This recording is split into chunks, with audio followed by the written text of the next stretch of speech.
2 1 go। हाँ जी, मैं Harry pens हाँ, MLA सरी न्यूटन तो ते मिनिस्टर ऑफ लेबर।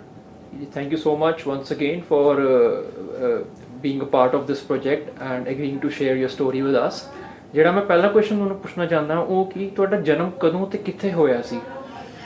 ਮੇਰਾ ਜਨਮ ਪੰਜਾਬ ਦੇ ਵਿੱਚ ਫਗਵਾੜਾ ਤਹਿਸੀਲ ਦੇ ਪਿੰਡ ਹਰਦਾਸਪੁਰ ਵਿੱਚ ਹੋਇਆ ਸੀ। ਮੈਂ ਤਕਰੀਬਨ ਮੇਰੀ ਪਹਿਲੀ ਜਿਹੜੀ ਸਿੱਖਿਆ ਹੈਗੀ ਆ ਉਹ ਪ੍ਰਾਇਮਰੀ ਸਕੂਲ, ਹਾਈ ਸਕੂਲ ਤੇ ਈਵਨ 2 ਸਾਲ ਕਾਲਜ ਦੀ ਵੀ ਮੈਂ ਉੱਥੇ ਫਗਵਾੜੇ ਕਰਕੇ ਆਇਆ। ਤੇ ਫਿਰ 71 ਦੇ ਵਿੱਚ ਮੈਂ ਕੈਨੇਡਾ ਵਿੱਚ ਆ ਗਿਆ ਸੀ। ਤੇ ਪਹਿਲਾਂ ਆ ਕੇ ਇੱਥੇ ਪਹਿਲਾਂ ਸੈਟਲ ਹੋਣ ਦੇ ਪ੍ਰੋਬਲਮਸ ਹੈਗੇ ਆ, ਇਮੀਗ੍ਰੇਸ਼ਨ ਦਾ ਕੰਮ ਸ਼ੁਰੂ ਹੋ ਜਾਂਦਾ ਤੇ ਫਿਰ ਉਸ ਤੋਂ ਬਾਅਦ ਤੁਸੀਂ ਜੌਬ ਲੱਭਣੀ ਹੈਗੀ, ਆਪਣੇ ਆਪ ਨੂੰ ਸੈਟਲ ਕਰਨਾ ਹੈਗਾ। ਜਿਸ ਤਰ੍ਹਾਂ ਕਿ ਸਾਰੇ ਇਹ ਜਿਹੜੇ ਵੀ ਇਮੀਗ੍ਰੈਂਟ ਇੱਥੇ ਆਏ ਹੈਗੇ ਆ ਉਹ ਸਾਰਿਆਂ ਨੂੰ ਇਸ ਸਟਰਗਲ ਦੇ ਵਿੱਚ ਆਉਣਾ ਪੈਂਦਾ। ਤੇ ਪਰ ਸਾਡੇ ਲੋਕਾਂ ਨੂੰ ਮੈਂ ਕਹਿ ਲੈਂਦਾ ਕਿ ਜਾਂ ਵਿਜ਼ੀਬਲ ਮਾਈਨੋਰਿਟੀ ਆਮ ਲੋਕ ਜਿਹੜੇ ਹੈਗੇ ਆ ਉਹਨਾਂ ਵਾਸਤੇ ਇੱਥੇ ਸਟਰਗਲ ਥੋੜ੍ਹੀ ਐਕਸਟਰਾ ਸੀਗੀ। ਜਿਸ ਤਰ੍ਹਾਂ ਕਿ ਰੇਸਿਜ਼ਮ ਉਸ ਟਾਈਮ ਦੇ ਉੱਤੇ ਤਕਰੀਬਨ ਬੜਾ ਓਪਨ ਸੀਗਾ। ਮੈਂ ਤੁਹਾਨੂੰ ਦੱਸਦਾ, ਮੈਨੂੰ ਯਾਦ ਆ ਕਿ ਇੱਥੋਂ ਅਸੀਂ ਸਰੀ ਦੇ ਵਿੱਚ ਰਹਿੰਦੇ ਹੋਏ ਜਦੋਂ ਵੈਨਕੂਵਰ ਕਿਤੇ ਜਾਂਦੇ ਸੀਗੇ ਤੇ ਰਸਤੇ ਵਿੱਚ ਕੋਈ ਦਿਨ ਐਸਾ ਨਹੀਂ ਸੀ ਜਾਂਦਾ ਜਦੋਂ ਕੋਈ ਸਾਨੂੰ ਉਂਗਲੀ ਨਹੀਂ ਖੜੀ ਕਰਦਾ ਸੀ ਤੇ ਜਾਂ ਕੋਈ ਐਫ ਵਰਡ ਯੂਜ਼ ਕਰਕੇ ਤੇ ਸਾਨੂੰ ਕਹਿੰਦਾ ਨਹੀਂ ਸੀ ਵੀ ਵਾਪਸ ਚਲੇ ਜਾਓ। ਔਰ ਈਵਨ ਜਦੋਂ ਕੰਮਾਂ ਤੇ ਲੱਗ ਗਏ ਅਸੀਂ, ਕੰਮਾਂ ਦੇ ਉੱਤੇ ਵੀ ਉਹ ਰੇਸਿਜ਼ਮ ਦੀ ਸਾਨੂੰ ਸਾਹਮਣਾ ਕਰਨਾ ਪਿਆ। ਉਸ ਵੇਲੇ ਫਿਰ ਮੂਵਮੈਂਟ ਚੱਲੀਆਂ ਰੇਸਿਜ਼ਮ ਦੇ ਖਿਲਾਫ।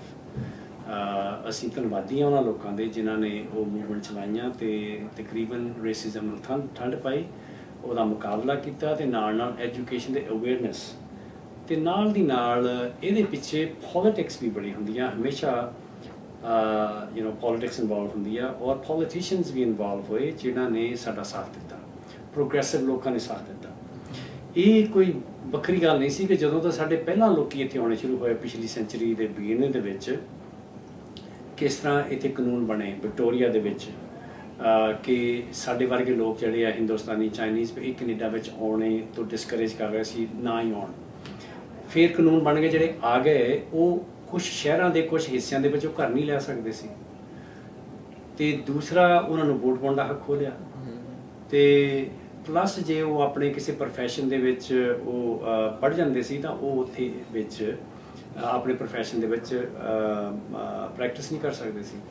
ਸੋ 40 ਸਾਲ ਲੱਗੇ, ਉਹਦੇ ਵਿੱਚ ਵੀ ਪੋਲੀਟਿਕਸ ਇਨਵੋਲਵ ਹੈਗੀ ਆ। ਇੱਕ ਪਾਸੇ ਪਾਪੂਲਰਿਜ਼ਮ ਪੋਲੀਟਿਕਸ ਸੀਗੀ ਵਿਕਟੋਰੀਆ ਦੇ ਵਿੱਚ, ਯੂਨੈਨਿਮਸਲੀ ਮਤਾ ਪਾਸ ਹੋਇਆ ਦੋਨੇ ਕੰਜ਼ਰਵੇਟਿਵ ਤੇ ਲਿਬਰਲ ਪਾਰਟੀ ਨੇ ਕਿ ਸਾਨੂੰ ਹਿੰਦੂ ਕਿਹਾ ਜਾਂਦਾ ਸੀ ਉਸ ਵੇਲੇ ਵੀ ਹਿੰਦੂਜ਼ ਨੂੰ ਵੋਟ ਪਾਉਣ ਦਾ ਹੱਕ ਨਹੀਂ ਚਾਹੀਦਾ। ਉਸ ਤੋਂ ਪਹਿਲਾਂ ਇਹ ਚਾਈਨੀਜ਼ ਤੇ ਜੈਪਨੀਜ਼ ਤੋਂ ਤੇ ਫਰਸਟ ਨੇਸ਼ਨ ਤੋਂ ਵੋਟ ਦਾ ਹੱਕ ਹੋ ਚੁੱਕੇ ਸੀ। ਸੋ ਸਾਨੂੰ ਵੀ ਉਸ ਲਿਸਟ ਦੇ ਵਿੱਚ ਐਡ ਕਰ ਦਿੱਤਾ। ਔਰ ਉਹਦੇ ਵਿੱਚ ਜਿਹੜੀ ਲੈਂਗੁਏਜ ਯੂਜ਼ ਕੀਤੀ ਹੋਈ ਆ, ਦੋਨੇ ਲਿਬਰਲ ਤੇ ਕੰਜ਼ਰਵੇਟਿਵ ਦੇ ਜਿਹੜੇ ਮਿਨਿਸਟਰ ਤੇ ਆਪੋਜੀਸ਼ਨ ਬੰਦੇ ਸੀਗੇ, ਬੜੀਆਂ ਭੱਦੀਆਂ ਗਾਲਾਂ ਕੱਢਣ ਵਾਲੀ ਲੈਂਗੁਏਜ ਹੈਗੀ ਆ ਔਰ ਉਹਨਾਂ ਨੂੰ ਪੜ੍ਹ ਕੇ ਤੁਹਾਡੇ ਰੌਂਗਟੇ ਖੜੇ ਹੋ ਜਾਂਦੇ ਆ। ਉਸ ਤੋਂ ਅੱਗੇ ਚਲੋ ਬਹੁਤ ਦੂਜੇ ਪਾਸੇ ਉਹ ਪੋਲੀਟੀਸ਼ੀਅਨ ਸੀ ਜਿਹੜੇ ਕਹਿੰਦੇ ਸੀ ਕਿ ਬਰਾਬਰਤਾ ਦੇ ਹੱਕ ਲਈ ਅਸੀਂ ਲੜਨਾ, ਸਾਨੂੰ ਭਾਵੇਂ ਇਹ ਗੱਲ ਪੋਪੂਲਰ ਨਹੀਂ ਹੈਗੀ ਪਰ ਅਸੀਂ ਬਰਾਬਰਤਾ ਲਈ ਖੜਨਾ ਭਾਵੇਂ ਅਸੀਂ ਇਲੈਕਸ਼ਨਾਂ ਹਾਰ ਜਾਈਏ। ਔਰ ਉਹ ਇਲੈਕਸ਼ਨਾਂ ਹਾਰੇ ਇਹਨਾਂ ਗੱਲਾਂ ਕਰਕੇ। ਸੋ ਉਹਨਾਂ ਲੋਕਾਂ ਦਾ ਸਾਡਾ ਬਣਦਾ ਕਿ ਅਸੀਂ ਉਹਨਾਂ ਦਾ ਧੰਨਵਾਦ ਕਰੀਏ। ਉਹਨਾਂ ਵਿੱਚ CCF ਪਾਰਟੀ ਸੀਗੀ ਜਿਹੜੀ ਕਿ ਹੋਂਦ ਵਿੱਚ ਆਈ 30s ਦੇ ਵਿੱਚ ਤੇ ਉਹਨਾਂ ਨੇ ਬੜੀਆਂ ਤਕਰੀਬਨ ਇਹੋ ਜਿਹੀਆਂ ਪੋਜੀਸ਼ਨਾਂ ਲਈਆਂ ਕਿ ਇਕੁਆਲਿਟੀ ਫੈਲਾਈ ਜਾਵੇ। ਲੇਬਰ ਮੂਵਮੈਂਟ ਪਹਿਲਾਂ ਭਾਵੇਂ ਕਿ ਥੋੜ੍ਹੀ ਜਿਹੀ ਡਰਦੇ ਸੀਗੇ ਕਿ ਬਾਹਰਲੇ ਲੋਕ ਆਉਂਦੇ ਤਾਂ ਸਾਡੀ ਜੌਬ ਖੋਹ ਲੈਂਦੇ ਆ, ਪਰ ਉਹਨਾਂ ਨੇ ਵੀ ਬਹੁਤ ਵਧੀਆ ਰੋਲ ਨਿਭਾਇਆ। IWA ਖਾਸ ਤੌਰ 'ਤੇ ਜਿਨ੍ਹਾਂ ਨੇ ਸਾਡੀ community, Khalsa Diwan society 2nd avenue ਦੇ ਜਿਹੜੇ ਐਗਜ਼ੈਕਟਿਵ ਸੀਗੇ, ਨਗਿੰਦਰ ਸਿੰਘ ਗਿੱਲ, ਭਾਈ ਭਾਗ ਸਿੰਘ, ਉਹਨਾਂ ਦੇ ਨਾਲ ਰਲ ਕੇ ਕਮੇਟੀਆਂ ਬਣਾ ਕੇ ਸਾਡੀਆਂ ਉਹ ਨੁਮਾਇੰਦਗੀ ਵੀ ਕਰਦੇ ਰਹੇ ਤੇ ਸਾਡੇ ਨਾਲ ਵੀ ਜਾਂਦੇ ਰਹੇ ਵਿਕਟੋਰੀਆ, ਓਟਾਵਾ, ਲੌਬੀ ਕਰਨ ਵਾਸਤੇ ਕਿ ਸਾਨੂੰ ਬਰਾਬਰਤਾ ਦਾ ਹੱਕ ਮਿਲਣਾ ਚਾਹੀਦਾ। ਸਾਡਾ ਧੰਨਵਾਦ ਉਹਨਾਂ ਲੋਕਾਂ ਦੇ ਵੀ ਹੈਗਾ ਬਣਦਾ ਕਿ ਅਸੀਂ ਅੱਜ ਜੇ ਅਸੀਂ ਹੱਕ ਮੰਨ ਰਹੇ ਹਾਂ ਤਾਂ ਉਹਨਾਂ ਦੀ ਬਹੁਤ ਵੱਡੀ ਦੇਣ ਇਹਦੇ ਵਿੱਚ। ਸਾਡੇ ਆਪਣੇ ਲੋਕ ਜਿਹੜੇ ਸੀਗੇ ਉਹਨਾਂ ਵੇਲਿਆਂ ਦੇ ਐਕਟਿਵਿਸਟ ਸੀਗੇ। ਫਿਰ ਜਿਹੜੇ ਉਸ ਤੋਂ ਬਾਅਦ ਹੁਣ ਮੌਜੂਦਾ ਦਿਨ ਦੇ ਐਕਟਿਵਿਸਟ ਹੈਗੇ ਆ, ਉਹਨਾਂ ਨੇ ਰੇਸਿਜ਼ਮ ਦੇ ਖਿਲਾਫ ਜਥੇਬੰਦੀਆਂ ਬਣਾਈਆਂ ਤੇ ਘਰੀ ਜਾ ਕੇ ਲੋਕਾਂ ਨੂੰ ਪ੍ਰੋਟੈਕਟ ਵੀ ਕੀਤਾ ਫਿਜ਼ੀਕਲੀ ਜਾ ਕੇ, ਉਹਨਾਂ ਦੇ ਵੀ ਧੰਨਵਾਦੀ ਹਾਂ ਅਸੀਂ। ਔਰ ਉਸ ਤੋਂ ਬਾਅਦ ਪੋਲੀਟੀਕਲ ਸਾਈਡ ਦੇ ਵਿੱਚ ਸਭ ਤੋਂ ਪਹਿਲਾਂ ਨਰਿੰਜਨ ਸਿੰਘ ਗਰੇਵਾਲ ਸਾਡੇ ਕਾਉਂਸਲਰ ਚੁਣੇ ਗਏ, ਮਿਸ਼ਨ ਦੇ ਸ਼ਹਿਰ ਦੇ ਮੇਅਰ ਬਣੇ ਉਹ।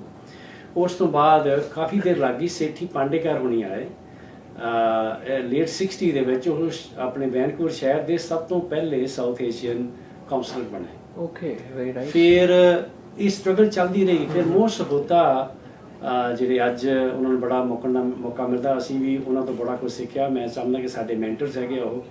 ਉਹਨਾਂ ਨੇ 1986 ਦਾ ਪਹਿਲਾ ਸਾਊਥ ਏਸ਼ੀਅਨ ਬੰਦਾ ਜਿਹੜਾ ਕਿ ਬਾਹਰ ਇੰਡੀਆ ਤੋਂ ਪਹਿਲਾ ਜਿਹੜਾ ਕਿ ਇਲੈਕਟ ਹੋਇਆ, ਖਾਸ ਕਰ ਨਾਰਥ ਅਮਰੀਕਾ ਦੀ ਮੈਂ ਗੱਲ ਕਰ ਰਿਹਾ, ਇੱਥੇ ਪਹਿਲੀ ਵਾਰੀ ਇਲੈਕਟ ਹੋਇਆ ਵਿਧਾਨ ਸਭਾ, ਆਪਣੇ BC ਦੀ ਵਿਧਾਨ ਸਭਾ ਦੇ ਵਿੱਚ। ਉਹਨਾਂ ਨੇ ਸਾਡੇ ਵਾਸਤੇ ਰਸਤੇ ਖੋਲ੍ਹੇ। ਅੱਜ ਮੈਂ ਸਮਝਦਾ ਕਿ ਉਹ ਲੋਕਾਂ ਦੀ ਬਦੌਲਤ ਅਸੀਂ ਇੱਥੇ ਬੈਠੇ ਹਾਂ। ਮੈਂ ਇਸ ਕੁਰਸੀ ਤੇ ਬੈਠਾ, ਨਾ ਕਿ ਇਕੱਲਾ MLA, ਪਰ ਮੈਂ ਹੁਣ ਇਸ ਵੇਲੇ ਮਿਨਿਸਟਰ ਬਣ ਕੇ ਬੈਠਾ। ਇੱਕ ਇਮੀਗ੍ਰੈਂਟ ਆ ਕੇ, ਇੱਕ ਪਿੰਡ ਤੋਂ ਪੜ੍ਹਾਈ ਕਰਕੇ ਇੱਥੇ ਆ ਕੇ ਇਹਨਾਂ ਲੋਕਾਂ ਨੇ ਮੈਨੂੰ ਅਡਾਪਟ ਕਰ ਲਿਆ, ਕੈਨੇਡਾ ਨੇ ਮੈਨੂੰ ਅਡਾਪਟ ਕਰ ਲਿਆ, ਔਰ ਮੈਨੂੰ ਉਹ ਮੌਕਾ ਦਿੱਤਾ ਕਿ ਅਸੀਂ ਜਿਨ੍ਹਾਂ ਕੁਰਸੀਆਂ ਤੇ ਬੈਠ ਕੇ ਕਾਨੂੰਨ ਸਾਡੇ ਵਰਖਲਾ ਬਣਾਏ ਜਾਂਦੇ ਸੀ, ਅੱਜ ਉਹਨਾਂ ਕੁਰਸੀਆਂ ਤੇ ਬੈਠ ਕੇ ਅਸੀਂ ਕਾਨੂੰਨ ਇਸ ਸੂਬੇ ਲਈ ਬਣਾ ਰਹੇ ਹਾਂ। ਸੋ ਇਸ ਗੱਲ ਦੀ ਮੈਂ ਸਮਝਦਾ ਵੀ ਸਾਨੂੰ ਬਹੁਤ ਵੱਡਾ ਮਾਣ ਦੀ ਵੀ ਗੱਲ ਆ, ਤੇ ਸਾਨੂੰ ਇਹ ਵੀ ਭੁੱਲਣਾ ਨਹੀਂ ਚਾਹੀਦਾ ਵੀ ਅਸੀਂ ਕਿੱਥੋਂ ਤੁਰੇ ਤੇ ਕਿੱਥੇ ਤੱਕ ਪਹੁੰਚ ਗਏ ਅਸੀਂ। ਔਰ ਮੈਂ ਸਮਝਦਾ ਕਿ ਅੱਜ ਵੀ ਹਾਲੇ ਤੱਕ ਉਹ ਜਿਹੜਾ ਆਪਾਂ ਨੂੰ ਜਿਹੜਾ ਸਾਡਾ ਉਹਨਾਂ ਨੇ ਸੁਪਨਾ ਦੇਖਿਆ ਸੀ, ਸਾਡੇ ਬਜ਼ੁਰਗਾਂ ਨੇ, ਜਾਂ ਅਸੀਂ ਸੁਪਨਾ ਦੇਖਦੇ ਹਾਂ, ਉਹ ਹਾਲੇ ਪੂਰਾ ਨਹੀਂ ਹੋਇਆ। ਹਾਂਜੀ, ਹਾਲੇ ਬਹੁਤ ਕੁਝ ਕਰਨ ਦੀ ਲੋੜ ਆ।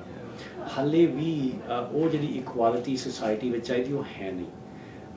ਅੱਗੇ ਡਿਸਕ੍ਰਿਮੀਨੇਸ਼ਨ ਕਾਫੀ ਓਪਨ ਸੀਗਾ, ਹੁਣ ਸਿਸਟੈਮਿਕ ਡਿਸਕ੍ਰਿਮੀਨੇਸ਼ਨ ਹਾਲੇ ਵੀ ਚੱਲਦਾ, ਅੰਤਰਗਤੀ ਹਾਲੇ ਵੀ ਚੱਲਦਾ। ਉਹਦੇ ਵਾਸਤੇ ਜਦੋਂ ਜਦ ਜਾਰੀ ਰਹਿਣੀ ਆ, ਉਹ ਸਾਡਾ ਫਰਜ਼ ਬਣਦਾ ਕਿ ਅਸੀਂ ਜਿਹੜਾ ਕੈਨੇਡਾ ਆਪਣੇ ਪਹਿਲਿਆਂ ਤੋਂ ਲਿਆ, ਜਿਨ੍ਹਾਂ ਤੋਂ ਅਸੀਂ ਇਨਹੈਰਿਟ ਕੀਤਾ ਕੈਨੇਡਾ, ਸਾਡਾ ਹੁਣ ਫਰਜ਼ ਬਣਦਾ ਕਿ ਅਸੀਂ ਆਪਣੇ ਯੋਗਦਾਨ ਪੂਰਾ ਪਾਈਏ, ਤਾਂ ਕਿ ਸਾਡੇ ਬੱਚਿਆਂ ਦਾ ਤਾਂ ਉਹਨਾਂ ਦਾ ਕੈਨੇਡਾ ਸਾਡੇ ਇਸ ਕੈਨੇਡਾ ਨਾਲ ਵੀ ਵਧੀਆ ਬਣੇ। ਸੋ ਮੇਰਾ ਖਿਆਲ ਆ ਕਿ ਮੈਨੂੰ ਬਹੁਤ ਵਧੀਆ ਉਦਮ ਹੈਗਾ ਕਿ ਅਸੀਂ ਇਹ ਥੋੜ੍ਹੀਆਂ ਪੁਰਾਣੀਆਂ ਹਿਸਟੋਰਿਕ ਗੱਲਾਂ ਕਰਕੇ ਤੇ ਸਾਡੇ ਆਉਣ ਵਾਲੀ ਜਨਰੇਸ਼ਨ ਇਹਨਾਂ ਤੋਂ ਸਿੱਖ ਲਏ। ਹਾਂਜੀ, ਤੇ ਅਸੀਂ ਹੋਰ ਅੱਗੇ ਵਧੀਆ ਕੰਮ ਕਰਕੇ ਤਾਂ ਵਧੀਆ ਕੈਨੇਡਾ ਨੂੰ ਬਣਾ ਸਕੀਏ।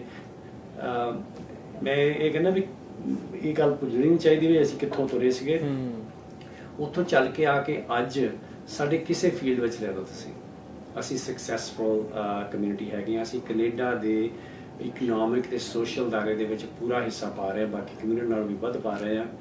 ਅੱਜ ਤੁਸੀਂ ਐਕੈਡੈਮਿਕ ਸਾਈਡ ਤੇ ਚਲੇ ਜਾਓ ਤਾਂ ਸਾਡੇ ਯੂਨੀਵਰਸਿਟੀਆਂ ਦੇ ਪ੍ਰੈਜ਼ੀਡੈਂਟ ਬਣੇ ਹੋਏ ਆ। ਤੁਸੀਂ ਬਿਜ਼ਨਸ ਚਲੇ ਜਾਓ ਤਾਂ ਅਸੀਂ ਜਿਹੜੇ ਟੌਪ ਦੇ ਬਿਜ਼ਨਸ ਕੈਨੇਡਾ ਉਹਨਾਂ ਦੇ ਵਿੱਚ ਅਸੀਂ ਆ ਜਾਂਦੇ ਹਾਂ।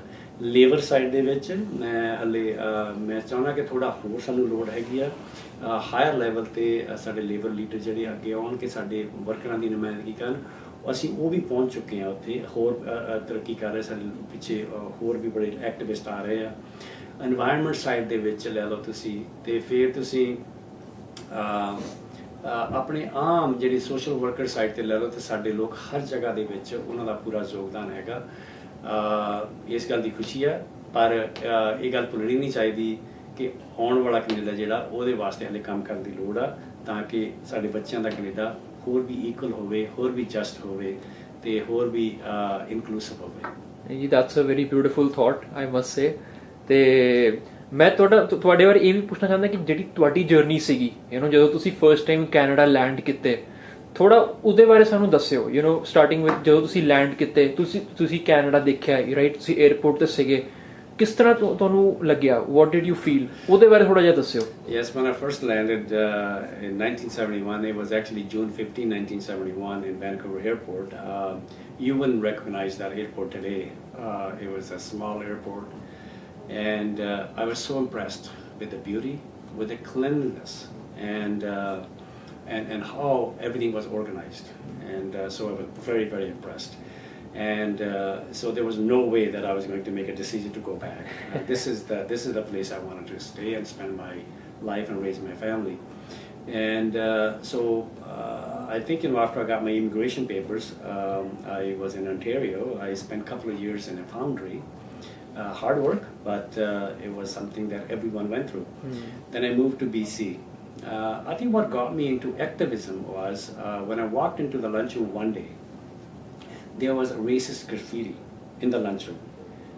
It says that I think something like Hindu curry stinks, white man's lunchroom, Hindus stay out. So we don't know what to do. We were young, we were angry, and we wanted to fight with somebody. And somebody said, why don't we call the union in? We have a union here. So sure BC ਦੇ ਵਿੱਚ ਸੀਗਾ it was in right BC? here in BC in Okay. South Vancouver. Okay. It was a big sawmill, over 600 workers were working in there. And so we brought the union in, and the union chairperson came in, he brought the manager in, and they both said this is unacceptable and we are going to put an end to it.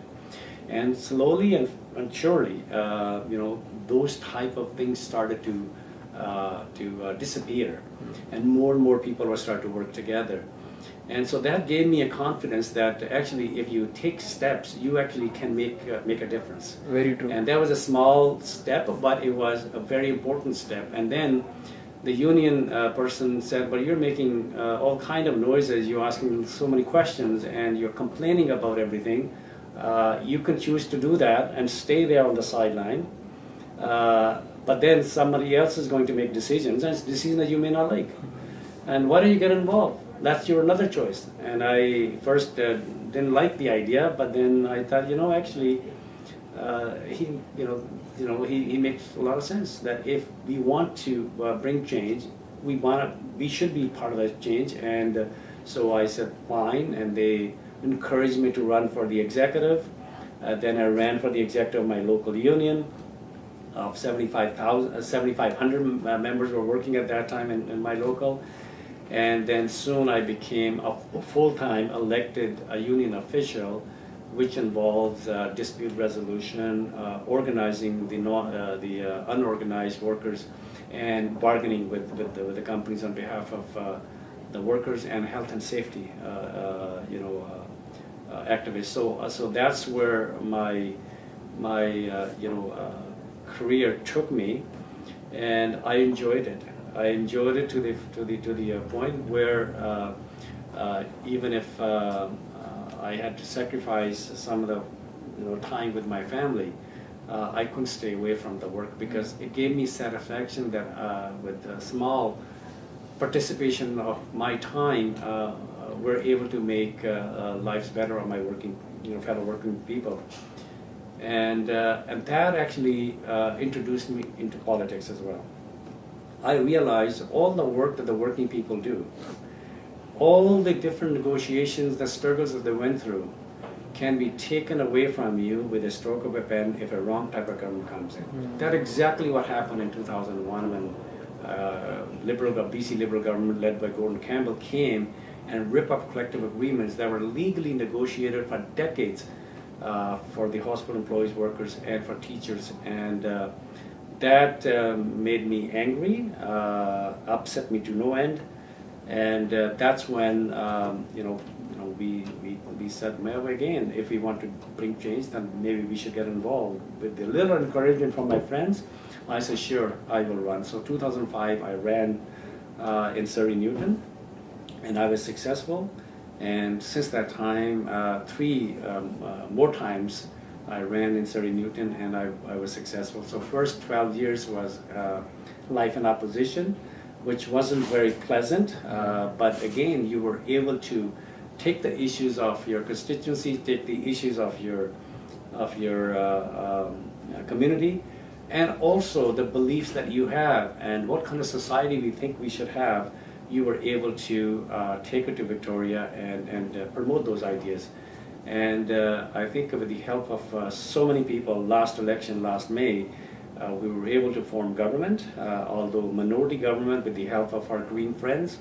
And I was, with that kind of background, with a labor background, and with that kind of activism behind me, you can imagine how thrilled and how honored I was when Premier John Horgan called me and said that he wanted me to take the position of Minister of Labor, a standalone ministry in British Columbia, Ministry of Labor. So it gives me the opportunity now to do what I've been advocating on behalf of the working people and on behalf of the communities. And I think we've already started to do that work, and I'm so happy, and I think I wouldn't replace my life that I have enjoyed with anything else. Wonderful, wonderful. Is there anything else that you want to share with us? No, I think one of the things that I want to re-emphasize that we cannot be complacent. All the gain that you make can be taken away with a stroke of a pen.